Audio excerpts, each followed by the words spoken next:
It's March 10th, 1967. A meeting room in Langley, Virginia buzzes with tension. Senior CIA officials gather around a polished conference table, their faces grim. Reports are flooding in from newsrooms across America. Ramparts magazine has just published an explosive expose. The Saturday Evening Post is preparing their own investigation. After decades of secrecy, the truth is finally breaking. The Central Intelligence Agency has been secretly funding and operating news organizations, manipulating journalists, and creating fake stories that have shaped public opinion for over 20 years. This isn't some conspiracy theory whispered in dark corners. This is documented fact, confirmed by congressional investigations and declassified documents. Today, we're going to uncover how the CIA systematically built one of the most sophisticated fake news operations in history. We'll explore the secret programs that recruited hundreds of journalists, the front organizations that appeared independent but served intelligence objectives, and the propaganda campaigns that toppled governments and altered the course of nations. But here's what makes this story truly chilling. The techniques developed during the Cold War didn't disappear when the Berlin Wall fell. They evolved, adapted to digital platforms, and continue shaping information warfare today. By the end of this investigation, you'll understand how a small group of intelligence operatives fundamentally changed the relationship between media and power in ways that still affect every news story you read. The story begins in 1947 with the creation of the CIA itself. America had just emerged victorious from World War II, but a new conflict was brewing. The Soviet Union posed an unprecedented threat, not just militarily, but ideologically. Traditional warfare wasn't enough. The battle for hearts and minds required new weapons. Enter Allen Dulles, a man who understood that information could be more powerful than armies. As one of the CIA's founding architects, Dulles recognized something revolutionary. In the modern age, whoever controlled the narrative controlled reality itself. If you could shape what people believed, you could influence their actions without them ever knowing they were being manipulated. The concept was elegant in its simplicity. Rather than openly challenging opposing viewpoints, why not create the illusion of independent sources that naturally supported your position? Instead of government propaganda that people might question, why not plant stories in respected newspapers that citizens trusted? The key was invisibility. The most effective influence operations were the ones people never suspected existed. Frank Wisner, director of the Office of Policy Coordination, took Dulles's vision and made it operational reality. Wisner was a master strategist who understood that modern warfare required modern methods. He assembled a team of brilliant operatives who shared his understanding that the press could become an extension of American foreign policy. But they needed willing participants. This is where the operation became truly insidious. Rather than simply bribing journalists, they cultivated relationships. They identified reporters who already sympathized with American interests and gradually drew them deeper into the intelligence community. These weren't crude transactions. They were sophisticated recruitment operations that made journalists feel like patriots serving their country. Phil Gramm, publisher of The Washington Post, became one of the program's key assets. Gramm didn't see himself as a CIA operative. He saw himself as a responsible media executive helping to protect American democracy from communist infiltration. This psychological framework was crucial. The most effective assets were those who believed they were doing the right thing. The operation expanded rapidly throughout the early 1950s. Cord Meyer, a former World War II veteran who joined the CIA in 1951, became what intelligence documents describe as the program's principal operative. Meyer was particularly skilled at managing the delicate relationships between intelligence officers and media professionals. By the mid-1950s, the network had grown beyond anyone's initial expectations. Respected journalists at the New York Times, Newsweek, CBS, and dozens of other major outlets were secretly working with the CIA. These weren't low-level stringers or freelance writers. These were established professionals with access to editorial decisions, story assignments, and publication schedules.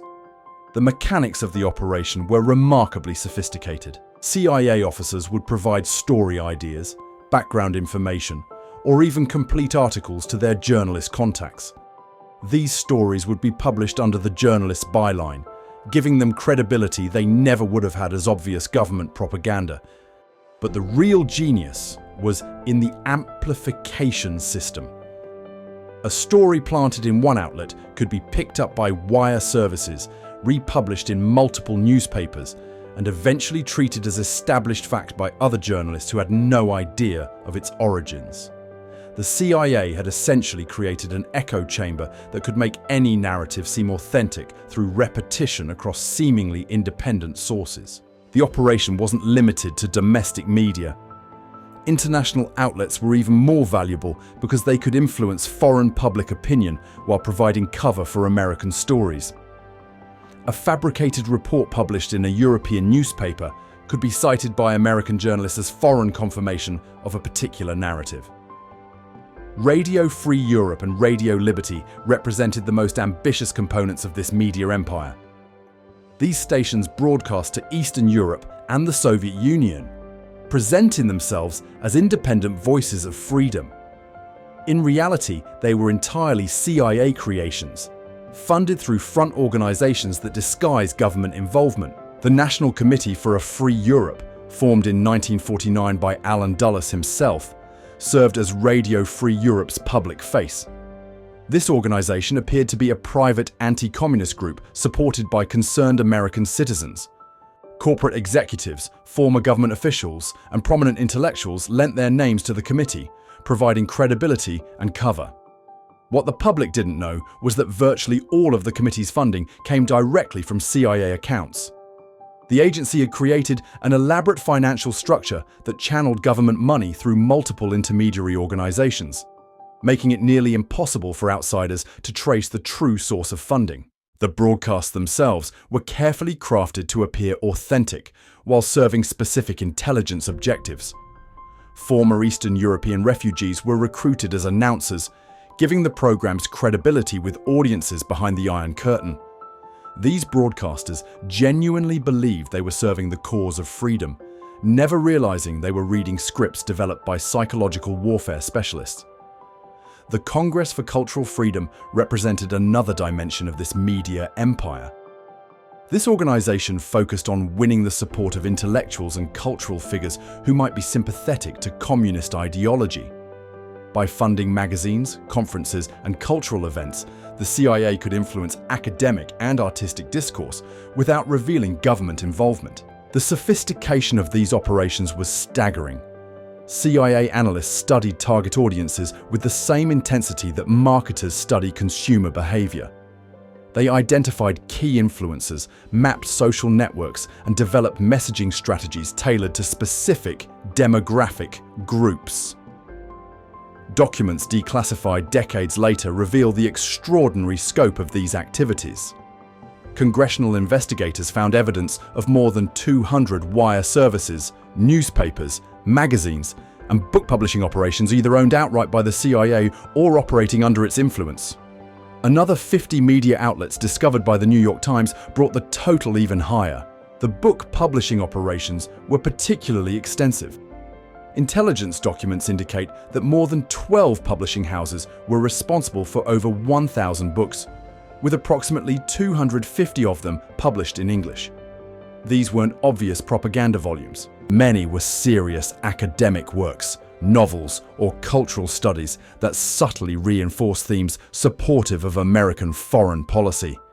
The system was so comprehensive that even CIA analysts sometimes couldn't distinguish between genuine intelligence and their own fabricated stories. Information that originated as agency disinformation would circulate through the media ecosystem, get picked up by foreign sources, and eventually return to CIA files as authentic intelligence from overseas contacts. This contamination of information sources created a feedback loop that distorted the agency's own understanding of international events. Former CIA officer Ralph McGehee later admitted that many articles he filed as background research for his reports were actually agency propaganda that he had mistaken for legitimate journalism. But the true test of this media empire came when it was deployed for specific operations designed to alter the course of history. In Guatemala, the CIA would demonstrate just how effectively fabricated news could topple governments and reshape entire nations. The stage was set for one of the most ambitious fake news campaigns ever conceived, an operation that would prove information warfare could be just as devastating as military invasion. The year is 1954, and Guatemala is about to become ground zero for the most comprehensive fake news operation the world has ever seen. President Jacobo Arbenz sits in the National Palace, unaware that his democratically elected government is being systematically destroyed by an invisible enemy wielding nothing but radio waves and manufactured lies.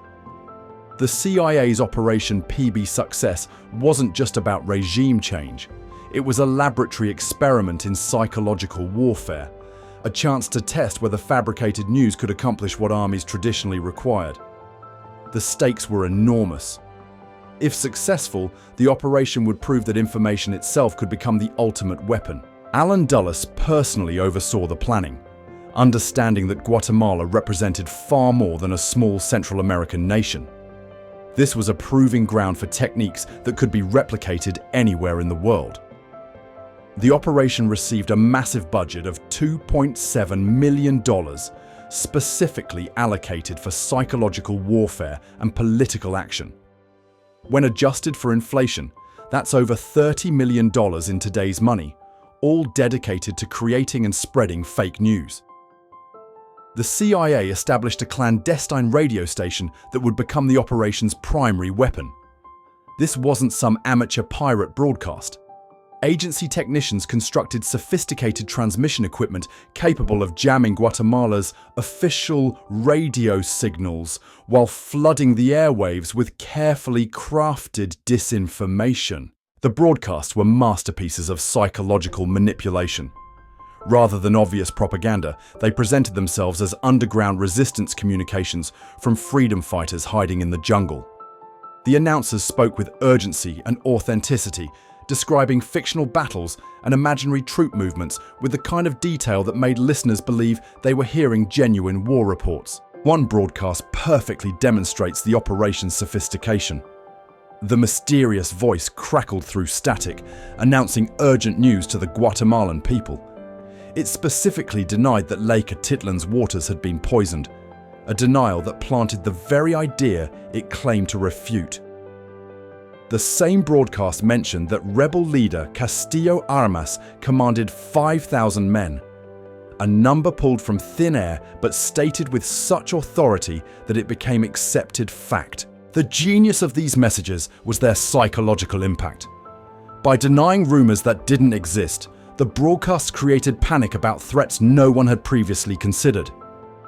By reporting troop numbers from their command post in the jungle, they established the illusion of a massive military operation that existed primarily in the imagination of CIA scriptwriters.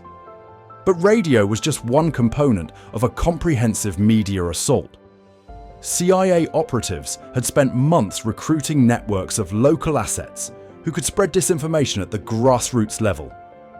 Anti-communist Guatemalan students were trained in psychological warfare techniques, taught to leaflet public gatherings and cover walls with anti-government graffiti. These students distributed what appeared to be authentic news articles reporting on opposition activities and government corruption. The articles were actually written by CIA operatives in Washington, but they carried local bylines and discussed neighborhood issues with enough accuracy to seem genuine. Readers had no way of knowing they were consuming pure fabrication designed to undermine their government. The operation's psychological warfare specialists understood that fear was more powerful than facts. They launched a systematic campaign of intimidation designed to terrorize government officials and police officers. Death notices arrived in government mailboxes. Anonymous phone calls interrupted sleep between 2 and 5 in the morning.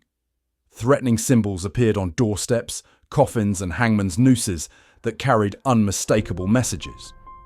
The CIA had studied the psychology of terror with scientific precision. They knew that isolated individuals receiving death threats would be more likely to abandon their posts than organized groups facing open military attack. By targeting specific officials rather than the government as a whole, they created a climate of personal vulnerability that was far more effective than broad political opposition. Meanwhile, the fake news operation expanded beyond Guatemala's borders. CIA assets in neighboring countries began reporting on the fictional invasion, lending international credibility to the manufactured crisis. Mexican newspapers carried stories about refugee flows from Guatemala. Costa Rican radio stations discussed the regional implications of the supposed civil war. These international reports were then cited by Guatemalan media outlets as foreign confirmation of domestic events. The circular nature of the disinformation campaign was invisible to anyone not privy to its coordination. A story fabricated in Langley could travel through multiple countries and return to Guatemala, carrying the authority of independent international sources. The operation's success exceeded even CIA expectations. Within days of launching the comprehensive fake news assault, panic gripped Guatemala City. Government officials began fleeing their posts. Military commanders questioned their orders. The psychological pressure created by manufactured information proved more devastating than actual military action. President Arbenz found himself fighting an enemy that existed primarily in the collective imagination of his people. The reported invasion force was largely fictional, but the fear it generated was entirely real. Radio broadcasts described advancing rebel armies that consisted of perhaps a few hundred men. Newspaper articles reported popular uprisings that were actually CIA-orchestrated demonstrations involving small groups of recruited students. The contamination of Guatemala's information environment was so complete that Arbenz himself began to doubt the reliability of his own intelligence sources. When every radio station carried reports of massive opposition forces, when international newspapers confirmed the reports, when local sources provided detailed accounts of rebel activities, how could anyone determine what was real? On June 27, 1954, just 9 days after the psychological warfare campaign reached full intensity, Jacobo Arbenz resigned the presidency. He hadn't been defeated by military force. He hadn't lost a democratic election. He had been destroyed by information that existed primarily in the imagination of CIA scriptwriters. The Guatemala operation proved that fake news could accomplish what traditional warfare required vast resources and international support to achieve. A relatively small team of intelligence operatives had toppled a democratically elected government using nothing but fabricated stories and psychological manipulation. But the victory came with unintended consequences that would haunt American intelligence operations for decades. The same techniques that destroyed Arbenz began contaminating the CIA's own information systems. Reports from Guatemala that originated as agency disinformation were filed as genuine intelligence. Fabricated stories about communist influence in Central America became the foundation for policy decisions that affected the entire region. Former CIA officers later admitted that the blowback from psychological warfare operations created more problems than they solved. Ralph McGehee, who worked in the agency's Directorate for Operations, discovered that many reports he had used as background research were actually CIA propaganda that had circulated through media outlets and returned to agency files as authentic foreign intelligence. The Guatemala operation established a template that would be replicated in dozens of countries over the following decades. The techniques of radio disinformation, grassroots manipulation, and international media coordination became standard components of CIA covert operations. Each successive campaign refined the methods, making them more sophisticated and harder to detect. But perhaps most importantly, Guatemala demonstrated that the line between information and reality was far more fragile than anyone had previously understood. In an interconnected world where news traveled instantly across borders and platforms, the power to shape narratives had become the power to alter the course of history itself. The success in Guatemala encouraged CIA leadership to expand their fake news operations on a global scale. What had begun as an experiment in psychological warfare was about to become a permanent feature of American foreign policy, with consequences that would reshape international relations for generations to come. The techniques perfected in Guatemala didn't stay buried in classified files. They evolved, spread, and eventually came crashing into public view in a way that would forever change how Americans viewed their own media. The unraveling began in 1967 when Ramparts magazine published their explosive investigation into CIA funding of cultural organizations. The Saturday Evening Post followed with their own damning revelations. Suddenly, respected news outlets were reporting that the very institutions Americans trusted for information had been secretly controlled by their own government. Senator Frank Church of Idaho found himself at the center of the storm. As chairman of the Senate Select Committee to study governmental operations with respect to intelligence activities, Church was tasked with investigating the full extent of CIA media manipulation. What his committee discovered would shake American democracy to its foundations. The Church Committee's findings were staggering. They identified 50 journalists who maintained official but secret relationships with the CIA. These weren't foreign correspondents or freelance writers. These were household names at major American news organizations who had been feeding information to intelligence officers while presenting themselves as independent journalists. But the committee's investigation revealed something even more disturbing. The contamination of America's information ecosystem was so complete that distinguishing between genuine news and CIA fabrication had become nearly impossible. Stories that originated in Langley had traveled through so many media outlets that they had acquired the appearance of authentic journalism. Former CIA officers testified about the systematic nature of these operations. They described recruiting journalists the same way they recruited foreign, may, and vakker says same warm I same way to sits, using a combination of patriotic appeals, financial incentives, and gradual compromise that made backing out increasingly difficult.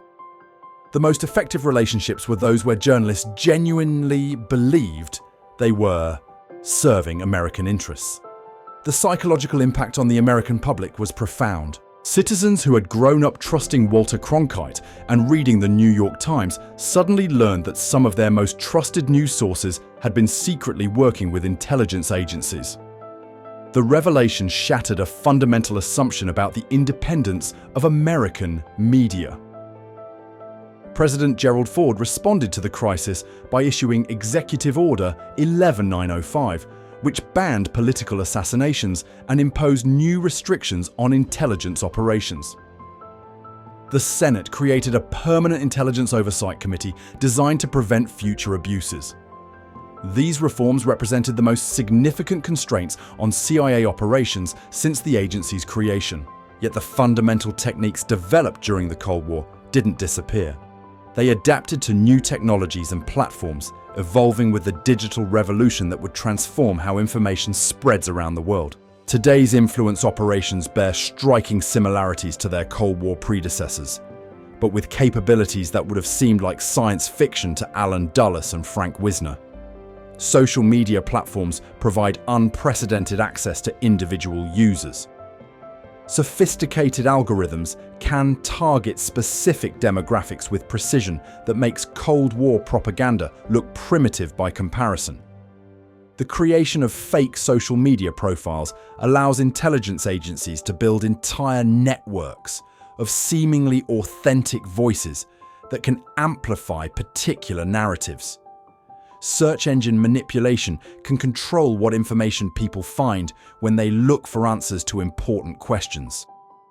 The same psychological principles that worked in Guatemala now operate at global scale with digital efficiency. But perhaps the most significant legacy of CIA fake news operations isn't technological. It's the erosion of trust in information itself.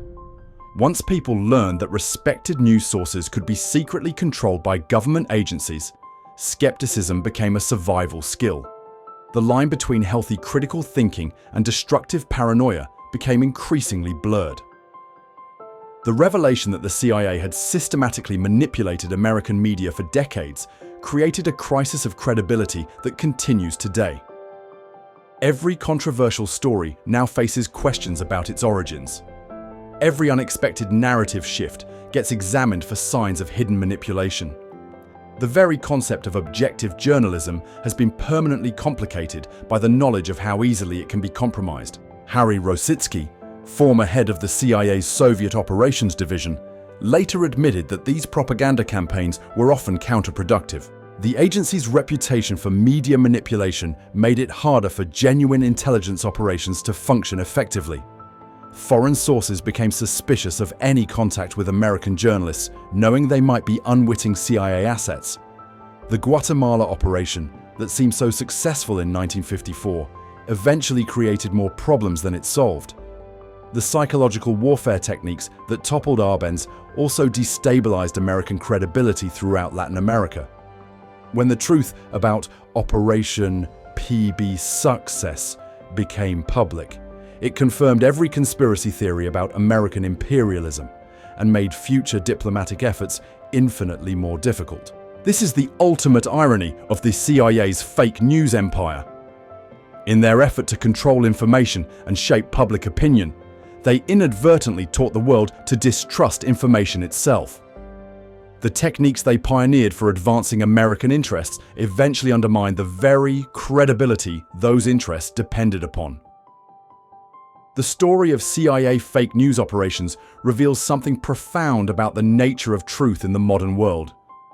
Information is power, but the power to shape narratives comes with the responsibility to preserve the foundations that make those narratives meaningful. When intelligence agencies weaponized the news, they didn't just change what people believed, they changed how people think about belief itself. Today, as we navigate an information landscape filled with competing narratives and conflicting sources, the lessons from this hidden history remain urgently relevant. The techniques developed in Langley conference rooms decades ago continue to influence how information spreads, how public opinion forms, and how democratic societies make crucial decisions about their future. The CIA's fake news campaigns succeeded beyond their creators' wildest dreams. But their success came at a price that America is still paying today.